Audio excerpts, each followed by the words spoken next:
if you would like, or you can do it the normal way. So I will demo this and then I'll walk you through it, but if you just watch me first and I'll just talk you through the various things that you can do. This is going to be entirely dependent on how flexible your shoulders are and how the rest of you feels, so please do not push yourself too far in this one. The normal fallen angel position is where you have one arm out to the side. So for the purpose of my demonstration here, I've got my right arm out to the side. You kind of push off from your left arm, go over the right arm, and you twist onto the outside of the right leg, and you have your left knee bent, the foot flat on the floor. However, I don't like this version because for most people, they are still rounded in their shoulder. So for me to do this, it's actually really easy for me because my shoulder is still out of position. It's still in that kind of pulling forwards, protracted position. The way in which you can do this, where you really get in at the shoulder, and you'll see how much less far I can go because I'm not compensating, is by having the arm in a cactus position.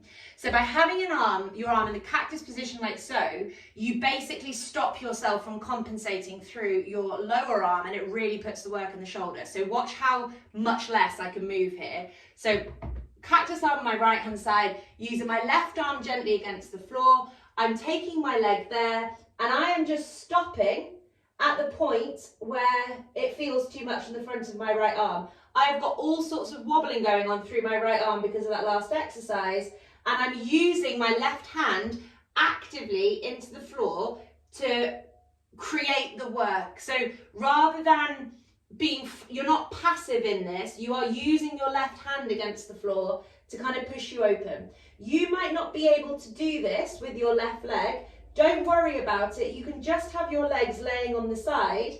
Just focus on the arm position.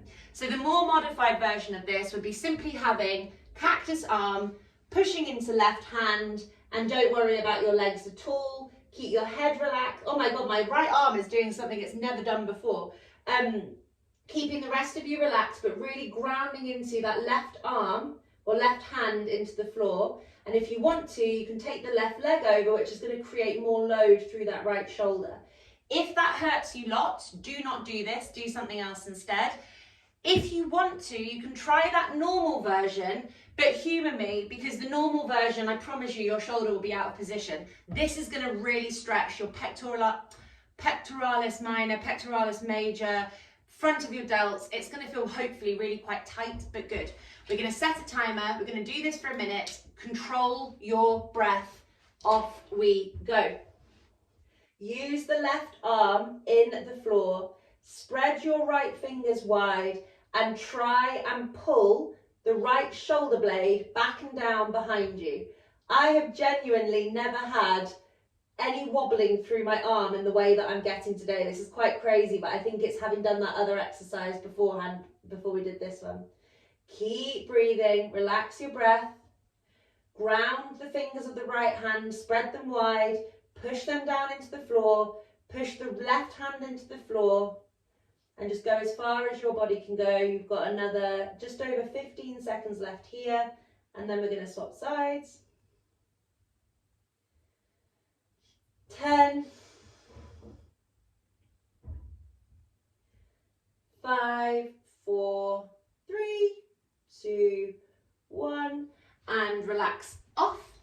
And we're going to do the other side in exactly the same way. I will get us holding the other side for a little bit longer because I feel like we probably will have done a bit more than a minute.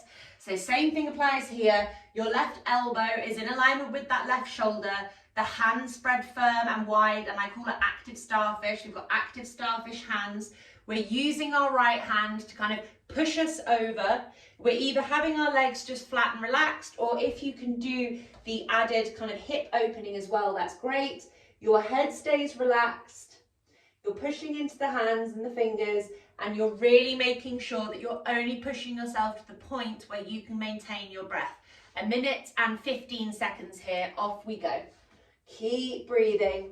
Each and every one of your fingers are active. The thumbs are active. They're pushing down into the floor, and you're trying to pull your left shoulder blade back and down behind you, using the muscles of the side of your torso and mid-back on that left-hand side, and using the right hand to kind of push you deeper into the stretch to find your edge. And if you've got your right leg up, try and keep the foot flat to the floor, and you can also squeeze your glute here to get more of a hip opening, but keep breathing, just doing what you can do. We've got just over 35 seconds left.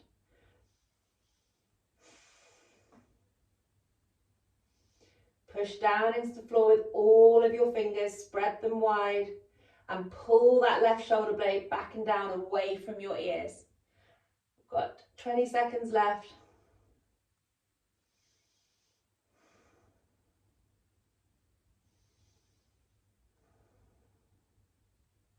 Breathing into it, hopefully the aggression of it is starting to calm down. 5 seconds left. 3, 2, 1. Oh, good job. So that is probably my favorite yin yoga position.